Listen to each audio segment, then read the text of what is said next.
स्वागत है। मैं हूं सुमित और हफ्ते का आखिरी कारोबारी सत्र भारतीय बाजारों में आज रिकवरी रही। लोअर लेवल से एक अच्छी रिकवरी के साथ मार्केट बंद होते हुए दिखाई पड़े। पूरा हफ्ता ही बढ़िया रहा। करीब करीब 2% के आसपास ही तेजी निफ्टी बनते हुए दिखाई पड़ी। सेंसेक्स 2% ऊपर रहा। आज सुबह से एडवांस डिक्लाइन में अच्छी खरीदारी थी और एडवांसेस डिक्लाइन के सामने बढ़िया फर्मली स्थिति में कामकाज कर रहे थे। 2600 शेयर तेजी में रहे बीएससी में और करीब 17-17.5 शेयर तेजी में रहे एनएससी में। और ब्रॉडर मार्केट्स खरीदारी में थे। मिड कैप स्मॉल कैप अच्छी तेजी में था। आईटी में बाइंग थी, सेलेक्टिव बैंक्स में बाइंग थी। हाउसिंग फाइनेंस कंपनियां बढ़िया तेजी में चल रही हो, बजाज हाउसिंग की फाइनेंस की लिस्टिंग से पहले। और पीएसयू फार्मा में थोड़ी बहुत बिकवाली थी, आईटी में थोड़ी बहुत खरीदारी थी और डाइवर्सिफाइड स्पेस अच्छा चल रहा था। और बाकी ओवरऑल अच्छा सेशन था जो कि मार्केट आज कैरी करता हुआ दिखाई पड़ रहा था। तो ज़्यादा बात करने की ज़रूरत नहीं मार्केट पे, ज़्यादा और चीज़ें उस पर बात कर लेते हैं। पहले तो सबको, जिन लोगों को बजाज हाउसिंग फाइनेंस मिला उनको बहुत बहुत शुभकामनाएं। आप लोगों को एक ऐसी कंपनी का स्टॉक मिला जो वैसे भी अच्छी है और लिस्टिंग के लिए भी 100% प्रीमियम माना जा रहा है। सो अगर आप लंबी अवधि के निवेशक हैं तो आप आधा पैसा निकाल लीजिएगा जिस दिन लिस्ट हो उस दिन। लंबी अवधि के निवेशक हैं तो भी, और आधा पैसा आप आधे शेयर रख लीजिएगा। 225 शेयरों का शायद लॉट है। सो आप, या 240 शेयरों का जो भी लॉट है, उस लॉट में से आप थोड़ा पैसा निकाल के अपनी कैपिटल निकाल लीजिएगा। बाकी फ्री के शेयरों को आप थ्रू आउट रख लीजिएगा क्योंकि प्रीमियम बहुत मोटा कमांड करके लिस्ट होगी। 7 टाइम प्राइस टू बुक पर होगा। उससे सस्ता तो पीएनबी हाउसिंग है सो फार। और अगर आप लोग के 2 लॉट मिले हैं या 3 लॉट मिले हैं, 4 लॉट मिले हैं, तो भी आप 1 लॉट निकाल के 1 लॉट को थ्रू आउट लाइफ के लिए छोड़ दीजिएगा। ऐसे काम कर लीजिएगा, ज़्यादा बेटर है क्योंकि ये कंपनी अच्छी है लाइफ टाइम रखने के लिए। लेकिन ऑब्वियसली लिस्टिंग गेन के बाद नीचे आएगा तो थोड़ा सा आप लोगों को, या लिस्टिंग गेन के बाद थोड़ा और चल कर नीचे आएगा तो वहाँ पर आप लोगों को रिग्रेट ना हो, इसलिए आप लोगों के लिए ये राय रखी गई है। बाकी अब आगे बढ़ते हैं, बाकी सवालों को शामिल कर लेते हैं। Sumit sir, which one is better for SIP, Nestle और Hindustan Unilever? Sir Hindustan Unilever seems better, value wise भी सस्ता है, 1 चला भी कम है, 2 और प्रोडक्ट पोर्टफोलियो भी इनका काफ़ी बड़ा है, 3। तो ज़्यादा बेटर सिचुएशन में एचयूएल है। एचयूएल आईटीसी का कंपेरिजन करते तो एक बार वो टफ भी होता है, लेकिन एचयूएल और नेस्ले में HUL is easier one. Tata tech पर long term view, buy it Subhash ji. और अगर कोई बाय करने की इच्छा रखता था टाटा टेक में, जिसको लग रहा था कि मुझे लेना है, कब लूँ, कहाँ लूँ, तो अब ये वो सिचुएशन में आ गया जहाँ से आप एक्यूमुलेट करना शुरू कर सकते हैं। लॉन्ग कर सकते हैं, होल्ड कर सकते हैं, आपके पास है तो आप बढ़ा सकते हैं, नीचे कॉस्ट है तो आप ऐड कर सकते हैं। लाइक वाइज सिचुएशन है। It's a good stock for a longer duration of time. आराम से आप बने रहिए और ये लेवल भी अब ठीक लग रहा है एंटर करने लायक।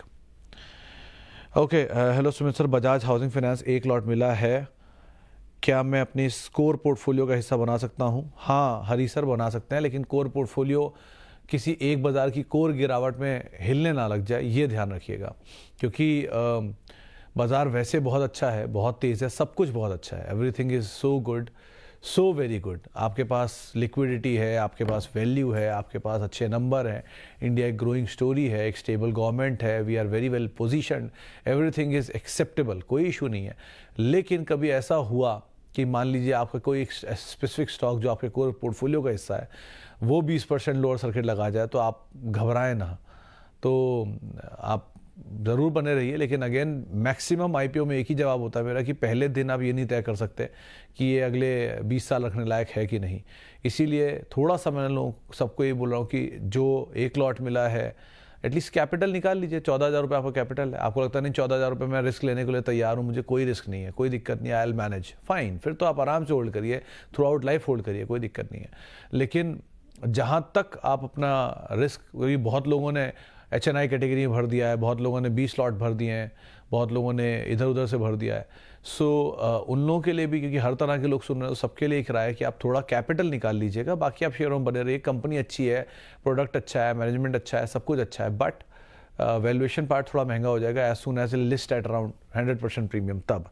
सो अगर उससे नीचे लिस्ट होता फिर तो आराम से आप बने हुए रहिए, कोई दिक्कत नहीं है। लेकिन वो पार्ट को आप ध्यान रखिए, आप कॉल लीजिएगा। कल्याण ज्वेलर और आईएक्स में फ्रेश एंट्री कर सकते हैं? आईएक्स तो सर थोड़ा बहुत अब कर सकते हैं, हरीश सर की ऑलरेडी बहुत समय से एक दायरे में कामकाज कर रहा है, लेकिन अगेन मोमेंटम बेस्ड स्टॉक है तो बहुत लंबी अवधि के लिए मत सोचिएगा। And Kalyan jewellers is good stock. Otherwise अगर कोई भी ऐसी company James and jewellery space में जो पैन इंडिया में अपनी प्रेजेंस बढ़ा रही है, that could be a very good bet. क्योंकि पहले उसका सिंगल स्टेट वाइज कामकाज था, लेकिन अब वो धीरे धीरे पूरे पैन में या पूरे इंडिया में एक्सपैंड कर रही है। सो उसको एक बड़ा एज मिलेगा। तो जितनी भी कंपनियां पैन इंडिया में जाना शुरू हुई हैं उनमें अच्छी तेज़ी आई। टाइटन, देन कम्स कल्याण, देन कम्स सेनको, थोड़ा थोड़ा एक्सपैंड कर रहे हैं। सो उनको आप देखिए, वैसे भी अच्छी रेट IPO आया, उसके बाद री रेट भी हो रहा है PN गार्डगिल के वैल्यूएशन को देख के। सो बने रहो, आप ले सकते हो, कहीं नीचे मिल जाए, बट बहुत ध्यान संभल के काम करना, क्योंकि PC ज्वेलर का एपिसोड ही बहुत लोगों को याद होगा। सो वो दोनों चीज़ों को भी आप मद्देनज़र रखना at least. Sir, I have Motherson share at 84. Now there are various sell calls and targets are down to 105. Should I book profit or can I keep holding for a longer duration of time? Vasu sir, अगर आप लंबी अवधि के निवेशक हो, आप बाजार में बहुत समय दे सकते हो, आप बहुत लंबी अवधि के प्लेयर हो, सो ये 2 दिन की सेल कॉल और 2 दिन की बाय कॉल से क्या फ़र्क पड़ता है? आप ऐसे समझो, बहुत साल पहले एक मेरे दोस्त ने मुझे बोला कि यार रिलायंस ना, तब रिलायंस था शायद 1700-1800-1900 रुपये के आसपास, तब उसने बोला कि रिलायंस में ना ब्रेकडाउन आ गया है, 1750 रुपये करीब निकल जाएगा और ये नीचे आ जाएगा, ऐसा हो जाएगा, वैसा हो जाएगा।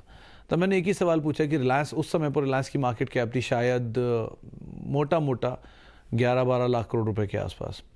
तो मैंने, भाई 12 लाख करोड़ रुपए की कंपनी है, 1% रादर 0.1% भी अगर मिल जाए तो you will change your profession.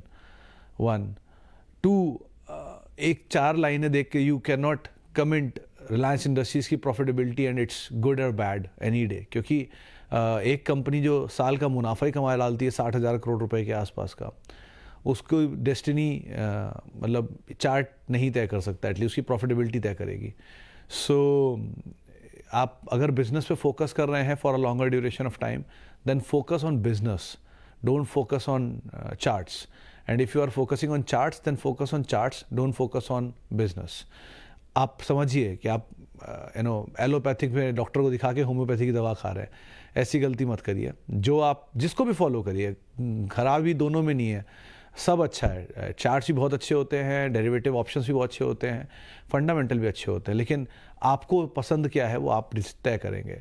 So buffet लगा है, आप अपने हिसाब से तय कर लीजिए कि आप क्या हैं और अकॉर्डिंगली कॉल लीजिए। मदरसन कंपनी अच्छी है, बट इन द हिस्ट्री ये थर्ड लार्जेस्ट बोनस देने वाली कंपनी है, वो भी ट्वीट भी किया है मैंने। सो एक बड़ी वेल्थ क्रिएशन जर्नी का हिस्सा भी रहा है, तो उसको भी आप भूलिएगा नहीं। ओके जी, आगे बढ़ते हैं। सर, ग्रेन्यूल्स में फ्रेश एंट्री कर सकते हैं, लुढ़कने का वेट कर सकते हैं? लंबी अवधि का नजरिया है, आराम से ऐड करिए शेख साहब। कभी भी किसी अच्छी कंपनी में एक बड़ा फॉल अगर मिले, जो NSE 100 ही कंपनी है, किसी भी वजह से मिले, वो प्रॉफिटेबिलिटी इम्पैक्ट करने वाली वजह से भी मिले, तो आप वहाँ पर एटलीस्ट रिस्क तो ले ही सकते हैं, क्योंकि वो आप नहीं लेंगे तो कोई और रिस्क लेगा। आपका पोर्टफोलियो नहीं बनेगा तो किसी और का बन जाएगा। So risk takers are fortune makers, don't ever forget that. आगे बढ़ते हैं। टाटा मोटर्स DVR का शेयर पोर्टफोलियो में कब तक आएगा? कोई आइडिया नहीं सर, अभी तो 10 दिन पहले तो शायद X ही हुआ ही है, 10 दिन भी नहीं होंगे, शायद हफ्ता भर पहले तो X हुआ है अभी, तो अभी तो टाइम लगेगा इसको, 1 महीना तो कम से कम दीजिए। बाकी आप रजिस्ट्रार से बात करिए, ज़्यादा बेटर आपको राय दे पाएगा इसके ऊपर।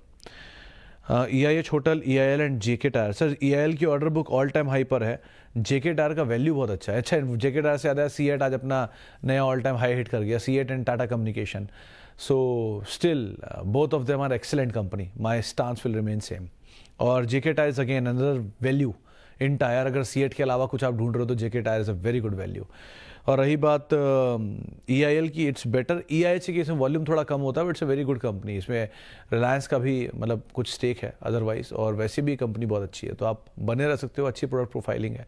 होटल स्पेस में वैसे भी इंडियन होटल 1 लाख करोड़ की कंपनी बन गई, देश की पहली 1 लाख करोड़ की मार्केट कैप पहुँचने वाली कंपनी बना है होटल स्पेस में। सो हो सकता है ये सेक्टर ही री रेट हो जाए, तो आप बने रह सकते हो, कोई दिक्कत नहीं तीनों ही कंपनियों में। बट PSU में ज़्यादा ध्यान रखना कि बढ़िया तेज़ी आ चुकी है, सो EIL को उसके हिसाब से भी बार नज़र रख लेना आप।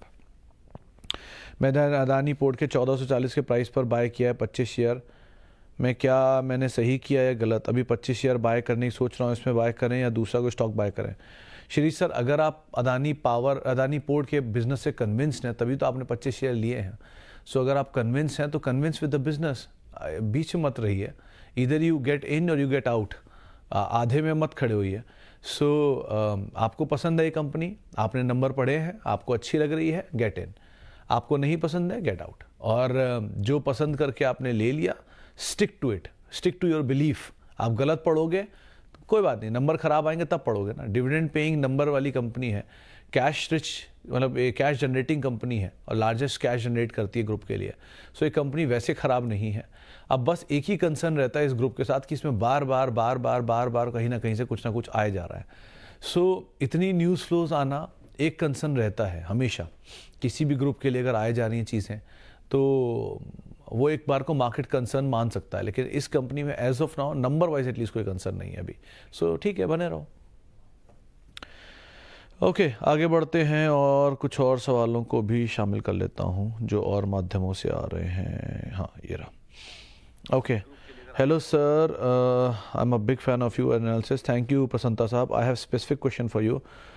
What do you think one should keep how many stocks in 10 lakh portfolio? प्रसन्नता सर, देखो, आइडियली सिचुएशन तो 4 भी हो सकती है, 6 भी हो सकती है, 10 भी हो सकती है, ठीक। लेकिन डिपेंडिंग ऑन कि अगर आपको मान लीजिए, अब मैं अपना एग्जांपल रख लेता हूँ, चलिए, अगर मुझे कोई बहुत अच्छी स्टोरी मिल रही है which is a very fair value, strong company, good promoter, good profitability, low debt, high cash flows, कोई दिक्कत नहीं है, मैं पूरा का पूरा ही 10 उसमें डाल दूंगा, मुझे एक में भी कोई प्रॉब्लम नहीं है। Because if I am convinced, I am convinced. If I am not convinced, मैं 10 से भी कन्विंस नहीं होगा ना। सो जो बनना है वो बन ही जाएगा, वो एक में भी बनेगा, वो 10 में भी नहीं बनेगा। सो better is entirely it's your personal choice. Sir, एक बात बहुत साफ बोलता हूँ, जो आज सब लोग बजाज फाइनेंस के स्क्रीनशॉट डाल रहे हैं, पोर्टफोलियो डाल रहे हैं, your portfolio, your health, your life is a private affair, it is not a public affair. So आपने अपनी मेहनत से अपना पोर्टफोलियो बनाया, आपने 10,000 रुपये का बनाया हो, 10 लाख का बनाया हो, 10 करोड़ का बनाया हो, 10,000 करोड़ का बनाया हो, वो आपने अपने आप किया है। It is good for you, you not going to give it to anyone else. So आप अपने हिसाब से कॉल लीजिए कि आपको कितना पोर्टफोलियो चाहिए, कितना आपने इन्वेस्ट करना है, कितना नहीं करना है, उसका कैसे इस्तेमाल करना है। इसको उसको देख कर कोई बनाएगा तो उसके जैसे ही बन जाएगा जैसा उसका है। वो अच्छा भी हो सकता है, वो बहुत बुरा भी हो सकता है। So better is stick to your own thoughts, stick to your own money, stick to your own goals. आपको पता है ना आपने कितनी मेहनत करके पैसा बनाया है, आपको पता है आपको कितनी मेहनत करके आगे तक जाना है, आपको पता है इस पैसे का आपको कहाँ इस्तेमाल करना है।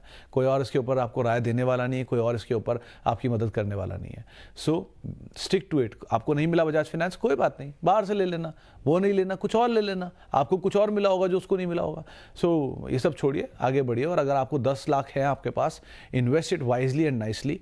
और 2, अगर आपको लगता है कि आप SIP वे में जा सकते हैं तो फाइंड आउट 4-5 या 5-7 good stocks, keep your SIP done with them. नीचे ऊपर में चलता रहेगा, वो सब मत फोकस करिए। भाव, प्रॉफिटेबिलिटी, ग्रोथ पर फोकस करिए। भाव बदलते हैं, प्रॉफिटेबिलिटी नहीं बदलती, वो बढ़ती है और अच्छी होती है, तो उसको स्टिक करिए, अपने आप भाव फॉलो कर लिया कुछ समय बाद।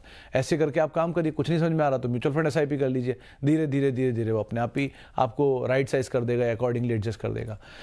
चलिए, बाकी बातें अब सोमवार को करेंगे कि आज का समय पूरा हो गया है और आज थोड़ा लेट हुआ, उसके लिए माफ़ी भी चाहूँगा। आप लोगों से अब मुलाकात होगी मंडे को। और आप मेरे साथ जुड़ सकते हैं @सुमित रिसर्च, मेरा ट्विटर हैंडल है, सोशल मीडिया हैंडल है। किसी भी निवेश से पहले अपने वित्तीय सलाहकार की राय ज़रूर ले लें। और CNBC आवाज़ के यूट्यूब, फेसबुक, इंस्टा पेजेस पे आप जुड़ सकते हैं, बातचीत कर सकते हैं, सवाल पूछ सकते हैं। और अगेन, जिन लोगों को बजाज फाइनेंस मिला उनके लिए शुभकामनाएं, एंजॉय करिए अपने गेंस को। एंड बाकी हैप्पी वीकेंड। और आप सभी को गणपति विसर्जन की भी आने वाले समय में जो फेस्टिविटीज़ हैं उनकी बहुत बहुत शुभकामनाएं। फिलहाल के लिए इतना ही, बाकी आप लोगों से मुलाकात होगी अब सोमवार को। अभी फिलहाल नमस्कार।